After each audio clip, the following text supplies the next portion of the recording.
economic democracy? What is it?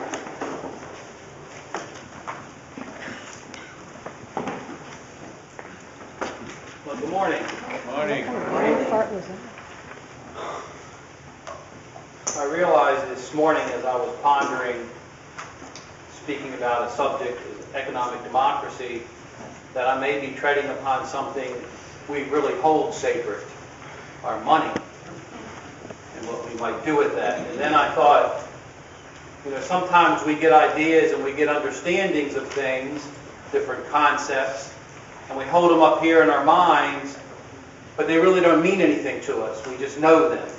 For example, what I mean by that, if some of you might remember, or some of you might be hearing for the first time, the story of that first century prophet Jesus, when he went into the temple, and he was really upset when he went into the temple because he saw that the leaders in the temple were exchanging money for sacrifices, and people were giving sacrifices, animals, and the priest would take the animals to the back room and bring them out and sell them to somebody else.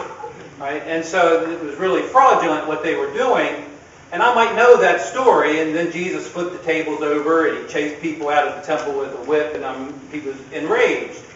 And I might think, okay, I've got that story, I understand that. Jesus can get angry, and also that Jesus is against this kind of oppression, and Jesus is against this kind of usage of what would be a religious house. So I understand that, and I know that. But do I really understand the meaning of that story? Because the day before the sacrifices were offered, there were people sitting around their kitchen table deciding which animal should we take to the temple to sacrifice. Well, we really can't take the goat because it means this to our family. It gives us milk, or we could sell it for this much money and it would feed our family. Or we might sell cattle, or we might bring a dove, or we might have to take our money and go to the temple and buy something. And there are families agonizing over this sacrifice because it means there's going to be monetary value taken from their home and resources taken from their home, and that they have to sacrifice for something they believe in, for a religious belief they are passionate about, so they're going to make this sacrifice. So what Jesus was enraged about was not necessarily about what was going on in the temple period. It was about what it meant to the people that belonged to that community. That's a full and thicker understanding of that event. And what I'm going to hope to do in the next several weeks is to help us understand economic democracy from a thick position, from a position of how it affects us, not so it's just an idea, so that we can begin to feel what economic democracy means. It is difficult, I believe, to be a citizen in this country who has been given the responsibility and the stewardship of holding democracy in our hands and passing democracy to the next generation. I think that is a difficult task. We live in a country where 70% of the people don't want to be at war. 70 to 80% of the people want health care for everyone. 70 to 80% of the people want better attentiveness and action to environmental affairs that are going on in our country. And we have a belief that we live in a democracy and that the majority of the rules, but 70 to 80% of the people have wants and have desires, but yet those who govern our country do not hear us, to the point when they are confronted with the people say, 70% of the people say they want this, our governing leaders turn around and say, so. They turn around and say, so what? And I'm not making that up. So how are we as citizens who have been given the responsibility to hold this gift of democracy, and it is a gift, and when we look at world history and we look at other nations, democracy is a gift. It is a wonderful thing. And we've been given the responsibility to hold this democracy and to practice democracy to ensure that it gets to the next generation and to the next generation.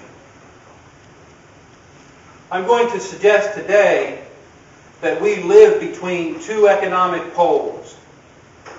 And in both of these economic poles that I'm going to suggest today, are poles that exist within the capitalistic framework. So I'm not talking about socialism. I'm not talking about totalitarianism. I'm not talking about fascism. And as I'm talking about economic democracy and these ideas, if I say something and you say in your head, oh, that's socialism, let it go. Because what we know, what we do as human beings is when we hear something new or we hear something different, it comes toward us, our brain automatically tries to put it in a category so that we can understand it that we already have.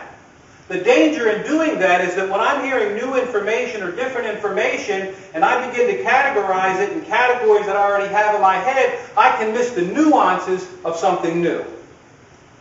That's the danger.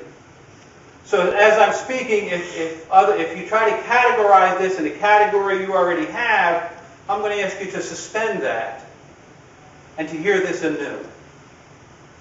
The two poles that I'm going to suggest that we live in today economically are between Franklin Delano Roosevelt's Second Bill of Rights that he was going to promote after the Second World War and the economic pole of transnational capitalist class. That we live in between those two. And that we are in a historic time in which our social structures are changing. I'd like to read from William Robertson, who will help put us in our present historical context, so as I speak we can relate it to the here and now. Transnational denotes economic and related social, political, and cultural processes, including class formation, that supersede nation states. That supersede nation states. Now I've got to understand, what does that mean? This man is saying that there is a class of people, transnational class of people, that supersede the boundaries, the laws, and the legislations of nations. Somehow. Somehow. That means our nation's regulations would not apply to these citizens or to these companies. That means we have no power in negotiating with these people and these companies. Something like that. I'm trying to grab a hold of that. The global economy is bringing shifts to the processes of social production worldwide and therefore reorganizing world-class structure. Now, what does social production mean? Social production is you're coming here on Sunday morning. Social production is Heather with the choir. Social production is me. Social production is what we produce in the network of our social relationships as we carry our culture through time. In earlier years, and some people say democracy is dependent upon voluntary organizations. And so social production and voluntary organization was a backbone to democracy. Now today, because of the transitions that we're going to talk about in just a minute, the voluntary associations and the population of voluntary association has been greatly diminished by the mass media in our country.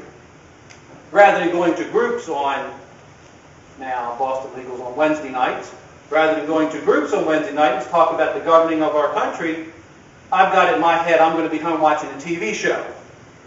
Although it doesn't deal with political issues, so I can justify it. But nonetheless, I am not with a group of people talking about what's going on in my community.